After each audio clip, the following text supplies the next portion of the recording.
Hello, good morning செல்லங்களா. இன்னைக்கு அம்மா சிறு பருப்பு, பருப்பு, கடலைப்பருப்பு, உளுத்தம்பருப்பு எல்லா பருப்பும் போட்டு ஒரு தோசை செய்து அரைச்சி வச்சிருக்கிறோம் மாவு. அது நேற்றே ஊற வச்சு அரைச்சி வச்சாச்சு மாவு. அது பேர் பெசரட்டுன்னு வாங்கும். வெறும் சிறு பருப்பும் போடுறாங்களா, நல்லா போட்டு இன்னைக்கு அதான் அம்மா தோசை செஞ்சு சட்னி அரைக்க போகிறேன். வாங்க வீடியோ குழப்பெல்லாம் ரொம்ப சூப்பராக இருக்கும். கெலோரி அதிகமாக இருக்குது, ஃபைபர் அதிகமாக இருக்குது, புரோட்டீன் சத்து அதிகமாக இருக்குது அந்த தோசையில். ரெண்டு தோசை சாப்பிட்டாலே போதும். குழந்தைங்களுக்கு ஹெல்த்தான ஃபுட்டு, பெரியவங்க சின்னவங்க எல்லாரும் சாப்பிடலாம். வாங்க அம்மா எப்படி செய்கிறத பார்க்கலாம். நேற்று எல்லாமே எல்லாத்துலையும் ஒரு கால் டம்ளர் போட்டு 2-3 டம்ளர் அரிசி உளுந்தம்பருப்பு போட்டு ஊற வச்சாச்சு. இட்லி அரிசி போட்டு தான் ஊற வச்சது, அரைச்சிட்டோம். இப்போ அம்மா அதை தோசை செய்ய போகிறேன். வாங்க பார்க்கலாம். அதுக்கு எக்ஸ்ட்ரா என்னென்ன போடுறதை உங்களுக்கு காட்டுறேன் பாருங்கள். டேஸ்ட்டாக இருக்கும் சாப்பிட்றதுக்கு. இப்போ இதுதாங்க அந்த மாவு அரைச்சி வச்சுட்டோம், ஃப்ரிட்ஜில் வச்சுட்டேன். தேவையான அளவுக்கு மட்டும் எடுத்துக்கலாம், நல்லா இருக்கும். அது மாதிரி செஞ்சு சாப்பிடுங்க, உடம்புக்கு நல்லது. கொஞ்சம் நைட்டுக்கு தேவையானது எடுத்துக்கலாம், கொஞ்சம் மட்டும் இப்போத்துக்கு எடுத்துக்கினேன். இப்போ இதில் தான் நம்ம என்னென்ன மிக்சிங் பண்ண போகிறோன்றதை பாருங்கள். 1 டீஸ்பூன் எண்ணெய் தான் ஊற்றிருக்கிறேன். அதில் எண்ணெய் நல்லா காயட்டும். நம்ம கடலைப்பருப்பு உளுத்தம்பருப்புலாம் வதக்கி கொட்டி அரைச்சி சுடும்போது அந்த சாப்பிடும்போது அது டேஸ்ட்டு நல்லா இருக்கும். வாய்க்கு நல்லா நம்ம மெல்றதுக்கு பொற நல்லா இருக்கும். இப்போ பாருங்கள், கடுகு போட்டாச்சுங்களா. கடலைப்பருப்பு 1 ஸ்பூனு, உளுத்தம்பருப்பு 1 ஸ்பூனு,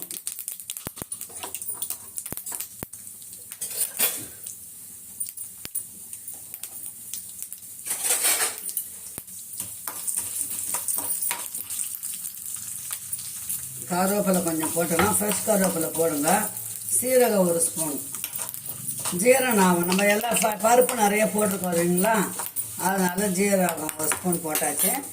பச்சை மிளகாய் 1 பச்சை மிளகாய் போட்டிருக்கிறேன். ஒரே ஒரு வெங்காயம், பெரிய வெங்காயம் 1 அரிஞ்சு போட்டுக்கிறேன். இது நான் 2 பேருக்கு செய்கிறேன். இப்போத்துக்கு கொஞ்சம் வதக்கி இதெல்லாம் வதக்கி போட்டு அரைச்சி நம்ம சுடும்போது நல்லாயிருக்கும். அதுக்கு கார சட்னி உங்களுக்கு வாய்க்கு எப்படி பிடிக்குதோ, தேங்காய் சட்னி இல்லைன்னா கார சட்னி அரைச்சின்னு சாப்பிடுங்க, நல்லா டேஸ்ட்டாக இருக்கும். இந்த பாருங்கள், தேங்காய் பஜ்ஜா 1 பஜ்ஜா, இந்த பாருங்கள் தேங்காய் பஜ்ஜா, அவ்வளோதான்.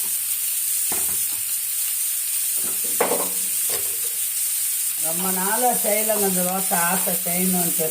அது இன்னைக்கு தான் செய்யணும் நான். அடை தோசைன்னு வாங்க அந்த நாளில், இப்போ அது பெசரட்டுன்றாங்க. நிறைய பருப்புங்க எல்லாமே போட்டுக்கிறது நமக்கு எல்லாவோட ப்ரோட்டீன் சத்தம் ஒரே டைம் கிடைக்குது இல்லைங்களா, அவ்வளோதான். இப்போ இது கொஞ்சம் ஆற விட்டு நம்ம அந்த மாவில் போட்டுக்கலாம். போட்டுட்டு நம்ம தோசை ஊற்ற போகிறோம். எப்படி இருக்குன்னு பார்க்கலாம்.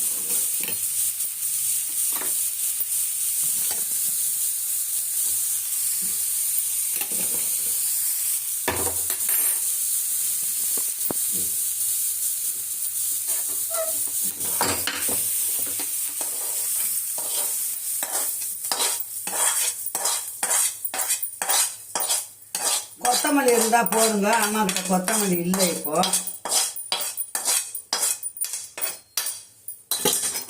அவ்வளோதாங்க. மாவை நல்லா நம்ம கலக்கிட்டு தோசை ஊற்றிடலாம். கொஞ்சம் பெருங்காயம் போடுங்க. ஏன்னா நம்ம பருப்பு எல்லா பருப்பும் போட்டுக்கிறதால சிலருக்கு ஜீரணம் ஆகாதுன்னுவாங்க. அதனால் பருப்பு அம்மா கொஞ்சம் பெருங்காயம், ஜீரகமும் போட்டிருக்கிறேன். இந்த பாருங்க, அவ்வளோதான். மாவு நல்லா கலக்கியாச்சு. திக்காக தோசை 2 தோசை சாப்பிட்டாலே போதுங்க. ஆஃபீஸ் போகிறவங்க கூட அழகாக சாப்பிட்டுட்டு போகலாம், ஒன்றும் பிரச்சனை இருக்காது, நல்லா டேஸ்ட்டாக இருக்கும். வாங்க இப்போ தோசை ஊற்றலாம். அவ்வளோதான். சட்னி தாளிச்சாச்சு. சட்னி தாளிச்சிட்டு அம்மா இப்போ தோசை ஊற்ற போகிறேன். நல்லா கடாய் காயட்டும், காஞ்சிச்சா பார்க்கலாம்.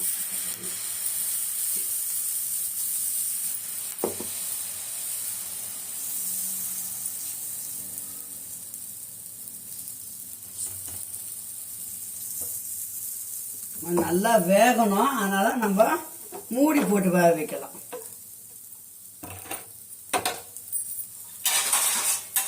மூடி போட்டு வச்சோம்னா நல்லா டக்குன்னு வேகும். இப்போ ஒரு பக்கம் வெந்துடுச்சு.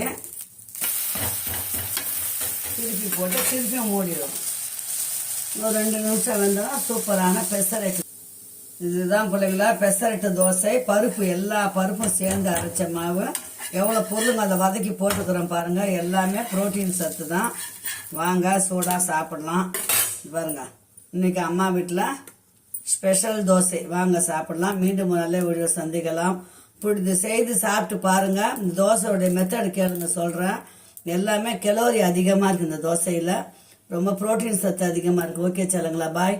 மீண்டும் ஒரு நல்ல வீடியோவில் சந்திக்கலாம். பாய் செல்லுங்களா உறவுகளே.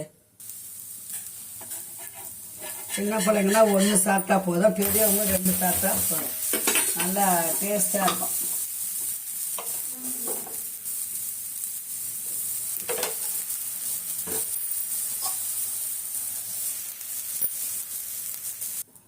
ஓகே பாய் உறவுகளே. அப்போல்லாம் அரிசி மாவை உளுந்த மாவும் கரைச்சி சுட்டா தோசை. எனக்கு இப்போ அப்படி கிடையாது. அனைத்து பருப்புகளும் சேர்த்து அரைச்சி சுட்டா தோசை. இந்த அம்மா சுட்டா தோசை சாப்பிட்டு பாருங்க எப்படி இருக்குதுன்னு சொல்லுங்க. Okay bye.